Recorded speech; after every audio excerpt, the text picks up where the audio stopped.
I don't know how this video is going to look. I don't know how it's going to sound, but hopefully, let's cross our fingers. We are going to take one shot. Welcome to this episode, which is going to be a Q&A. I am going to be answering a few questions that you guys have asked me. First question is, how old were you when you had your daughter? I was 18 years old. I know I was young, so don't come for me. We're not going to judge. Yes, I was 18. Question number two. What made you start creating content? Being a stay at home mom is really overwhelming. So when I saw other stay at home moms making content, I felt so relatable. Oh my God, it's snowing a lot. Anyways, I have so many inspirations. I have so many big influencers that started small. They're doing it and they're successful. I can do it too. I remember one of my first videos going viral. I read so many of your messages, people saying that my content was relatable. And I love that you guys are always making me feel like I can be an inspiration to you guys. I love that I can motivate you to do so many things. As soon as I felt the support and I felt how much you guys loved the content, I was like, I'm going to continue to do it because one, I love it. And second, if I can be an inspiration to you and I can motivate you to be better or to be someone in life other than being just a mom, I'm gonna make you get out of your bed, go get dressed, put some makeup on, or at least do your skincare, and let's do this. Third question. Where are you from? I am from Puerto Rico. Yes, I am Boricua de pura cepa. How old are you? Is the other question. I just turned 28. Another question is, how did you learn English? I came to the US when I was 9 years old, I believe. And then I stayed in the United States. I went to school and all that until I think it was 13. From 9 to 13, I lived in the United States. When I went back to Puerto Rico, I kept watching TV in English. And I also love reading, and I read in English. I don't read in Spanish. That helped me a lot to stay with my English. And I know I have an accent and I know I have to get better. So that's why I love creating content in English, because I know that's the only way I can practice. I can also practice at home with my kids, but knowing more than one language can open so many doors for you. So, yes, I don't practice with my kids because I feel like if I do and I stick only with English at home, that's going to be a little bit selfish of me because it's going to be for me and not for them. So, I feel like me doing this, speaking English to you guys, it's my form of practice. Another question is, what was your dream since you were little? So I remember for as long as I can remember, I've always said that I wanted to be a singer. And mommy, papi, siblings, if you're watching this, you know I'm not lying. For so many years for Christmas, I always asked for a karaoke because I love singing. I know I'm not that good at it. I know I'm not a singer, but I love singing. I love music. And yes, I used to love the idea of becoming a singer. The other question is, do you want to have more kids? And if not, why not? I don't want any more kids. I already had a salpingectomy, so I can't have any more children. I did not make the decision by myself. Of course, he agreed with me, and also the doctor. She was like the first one that said, "Girl, you have to." So first of all, I don't want any more kids, and second of all, but most important, I can't have any more children because my body, it makes me sad, and I do get emotional now and then because I love babies, pero we're done. Next question is, which has been the most difficult moment of your life?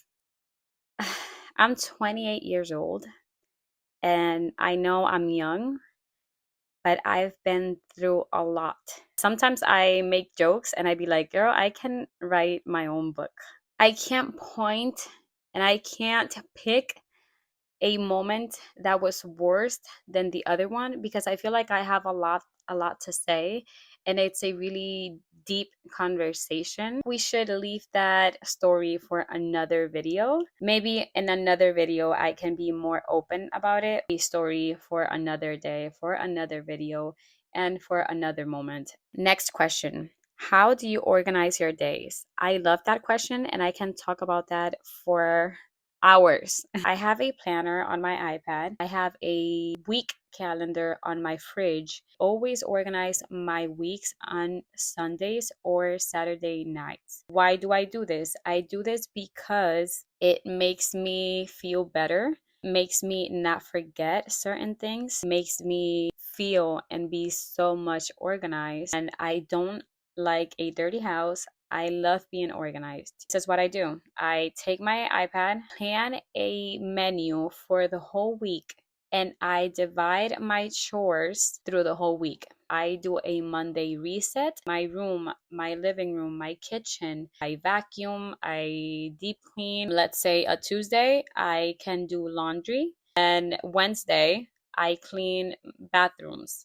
This is just an example because sometimes when I'm too energized, I can do a Monday reset and include the whole house. It depends on how much I have to do. Weekends, I don't have anything to do, and I can plan fun activities or family activities with not only my children but also with my dad, my sister, my brother, and create some family moments. A planner can help you divide your chores, can help you stay organized. Also, one thing is, and I have taught my children that everything has its place. So there is no reason for toys to be all over the house when they have their own place. There is no reason for me to find clothes on the living room or in anywhere in the house when you have a hamper. There is no reason for shoes to be outside of the closet. So yeah, that's something that helped me a lot as well, because I taught my children since they were little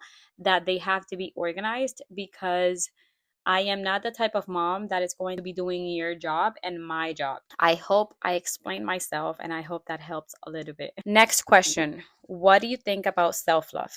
I love that question, and I feel like that's one of the most important questions that you guys have asked me. Self-love for me is everything. Baby, if you don't love yourself, nobody will ever love you. I learned that the hard way, but we got there. My best friend helped me a lot. I'm so grateful for her. I'm not gonna get emotional, but baby, if you're watching this, I love you so much. Self love is everything. It's your personality, it's everything about you. If you don't love yourself, you're not going to take care of yourself. And when you don't love yourself, you have low self-esteem, and we don't want that. That's when depression starts. Your whole world shifts. If you take care of yourself and you start loving yourself, you can start just one step at a time. You can start doing your nails, you can start making up your skincare, you can even wake up and make your bed. And that, trust me when I say that, helps you and pushes you a lot. Next question. How did you learn to do everything related to beauty? And yes, I do know how to do nails. I know how to do my makeup, not the professional way, of course, but I know how to do my own hair. I know how to do everything that has to do with beauty.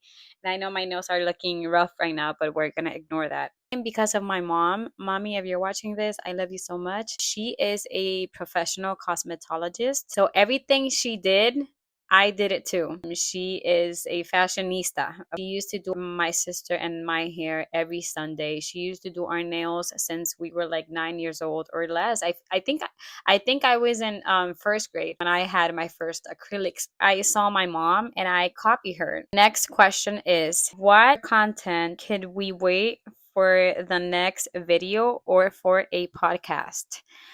Okay, so here's the thing.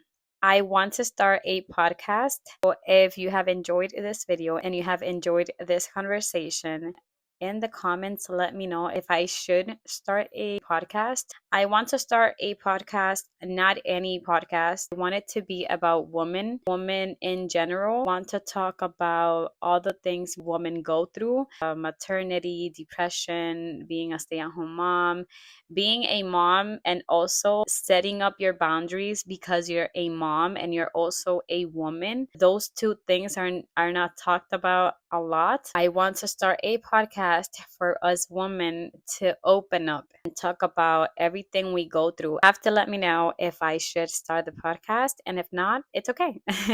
Next question is, what has been the most difficult in your process of content creator? That's a good question. It hasn't been not even a year since I started. The hardest part of becoming a content creator was consistency. I was a student a few months ago. I am a stay at home mom, meaning I do everything around the house with my kids. Consistency for me was something big. And that was the most hardest part because I wanted to be a content creator, but I didn't want that to be my number one priority. Me talking about consistency, and then the next question is, consistency is something important when you're becoming an influencer or a content creator. But how have you managed to stay focused when you are working for another employer? You wake up in the morning and you rush yourself out of bed because you can be late. If you're late, you're going to lose your job. Something that has been stuck in my head since forever is that when you work for someone else, you're responsible. How is it that when you are doing something for yourself, you can be consistent?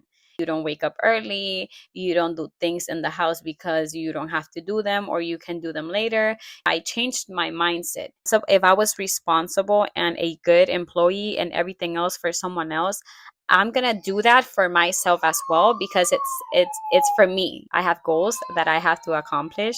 So I'm gonna do everything that's in my power to become that someone that I want to achieve. Consistency is something big. I'm really focused on everything. I have goals. I want to be someone bigger. I want to grow in so many other ways. If I don't do them for myself, no one else is going to do it. As soon as you change your mindset, you start believing that consistency is important, you're going to accomplish everything you want to accomplish. Consistency is the key for everything in life. I hope you guys really enjoyed this video. I hope I answered correctly. And if not, it's okay.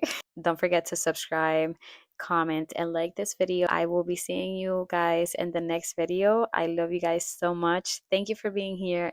Bye.